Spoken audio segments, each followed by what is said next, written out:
한덕수 대통령 권한대행 국무총리가 4월 28일 대선 출마를 위한 본격적인 준비에 돌입하면서 정치권이 크게 술렁이고 있습니다. 한 권한대행은 최측근 인사들의 사퇴를 신호탄으로 삼아 조만간 국무총리직을 내려놓고 출마를 공식 선언할 것으로 알려졌습니다. 이날 가장 먼저 움직인 인사는 손영택 국무총리 비서실장이었습니다. 손 실장은 개인적 선택을 이유로 사표를 제출하였으며 총리실 핵심 참모진 또한 한 권한대행의 사퇴와 동시에 사직서를 제출하고 선거 캠프로 자리를 옮길 예정이라고 합니다. 한 권한대행의 선거 캠프는 소수정예 체제로 꾸려질 전망이며 총리실 출신 핵심 인사들이 주축이 될 것이라고 전해졌습니다. 한 권한대행은 5월 1일 또는 2일께 국무총리직을 사임하고 출마를 공식화할 계획이라고 합니다. 출마 슬로건으로는 조기 개헌과 국민 통합을 내세울 예정이며 이를 통해 보수층은 물론 중도층까지 아우르는 빅텐트 구상을 밝힐 예정입니다. 만약 국민의힘 대선 후보가 확정된 뒤 단일화 논의가 현실화된다면 대선 전국의 주요 변수로 작용할 것으로 보입니다. 출마 선언이 다소 지연된 배경에는 미국과의 관세 협상 문제도 자리하고 있는 것으로 알려졌습니다. 또한 한 권한대행은 29일 국무회의에서 대통령 권한대행의 헌법재판관 지명 금지를 골자로 한 헌법재판소법 개정안에 거부권을 행사할 예정입니다. 이 법안이 통과될 경우 자신이 행사했던 헌법재판관 지명권을 스스로 부정하는 결과가 되기 때문입니다. 한 권한대행의 마지막 공식 일정은 30일로 예상되며 이날 존 펠란 미 해군성 장관과의 회동을 통해 한미 조선산업 협력 방안을 모색할 예정입니다. 이후 권한대행 업무를 정리하고 5월 1일이나 2일 출마를 공식 선언할 계획입니다. 한 권한대행은 전라북도 전주 출신으로 미국 하버드 대학교에서 경제학 박사 학위를 받은 경제 전문가입니다. 이 같은 이력은 다른 대권 후보들과 차별화되는 강점으로 평가받고 있으며 보수 진영 내에서도 확장성 측면에서 유리할 것이라는 분석이 나오고 있습니다. 국민의힘 소속 한 초선 의원은 출마하면 호남, 특히 전북에서 30에서 40%의 득표를 기대할 수 있다고 주장하기도 하였습니다. 한편 이낙연 새미래민주당 상임고문 역시 이날 대권 도전을 공식화하며 한 권한대행과의 단일화 가능성도 열어두었습니다. 이 고문은 위기 극복, 정치 개혁, 사회 통합에 대해 생각을 같이 하면 협력할 용의가 있다고 밝혔습니다. 한 권한대행은 출마 일성으로 조기 개헌을 강조할 것으로 보이며 지난해 1.23 비상계엄 선포 후 벌어진 국정 혼란 속에서 권력구조 개편을 골자로 하는 개헌 필요성을 꾸준히 제기해왔습니다. 구체적인 방안으로는 대통령 임기를 3년으로 단축하여 2028년까지로 하고 대선, 총선, 개헌 국민투표를 동시에 치르는 방안이 거론되고 있습니다.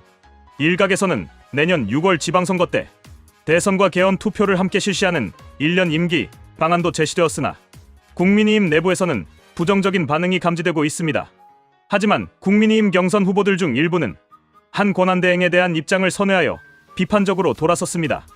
홍준표 전 대구시장은 탄핵당한 정권의 총리, 장관이 대선에 출마하는 게 상식에 맞느냐며 강한 어조로 비판하였습니다. 한동훈 전 국민의힘 대표도 경선 과정에서 단일화 이야기를 꺼내는 것은 패배주의적 태도라며 권영세 비상대책위원장을 겨냥하여 비판을 가했습니다. 이에 대해 권영세 위원장은 야권 원로 정치인에게 단일화 과정에서 당을 도와달라고 부탁한 것은 부적절하지 않다고 반박하며 불쾌감을 드러냈습니다. 김문수 전 고용노동부 장관만이 한 권한대행이 출마하면 단일화 구체 논의가 진전될 수 있다며 긍정적 입장을 유지하고 있습니다. 한 권한대행 측은 국민의힘 최종 후보가 정해지는 5월 3일까지 일단 상황을 관망하는 방안을 검토 중이라고 합니다. 국민의힘 후보로 나서기 위해서는 후보 등록 기한인 5월 11일 전에 입당 및 단일화를 완료해야 하며 그렇지 않으면 무소속 후보로 끝까지 완주해야 하는 부담이 있습니다. 더불어민주당은 한 권한대행의 출마설을 강하게 비판하고 있습니다. 김민석 더불어민주당 최고위원은 국회 최고위원회의에서 내란 공범인 한 권한대행은 국민과 헌법을 우롱하지 말라며 5대 불가론을 주장하며 비판 수위를 높였습니다. 정치권 일각에서는 한 권한대행의 출마가 단순한 대권, 도전 이상의 의미를 가질 수 있다고 분석하고 있습니다. 그가 내세우는 조기 개헌은 단순한 정치 권력 교체를 넘어서 대한민국의 정치 시스템 전반에 대한 재편을 목표로 삼고 있기 때문입니다. 현재의 제왕적 대통령제를 개선하고 국회 중심의 분권형 체제로 개헌을 이루려는 구상은 상당한 의미를 지니고 있습니다. 또한 보수 정당 내에서 한 권한대행을 바라보는 시선도 엇갈리고 있습니다.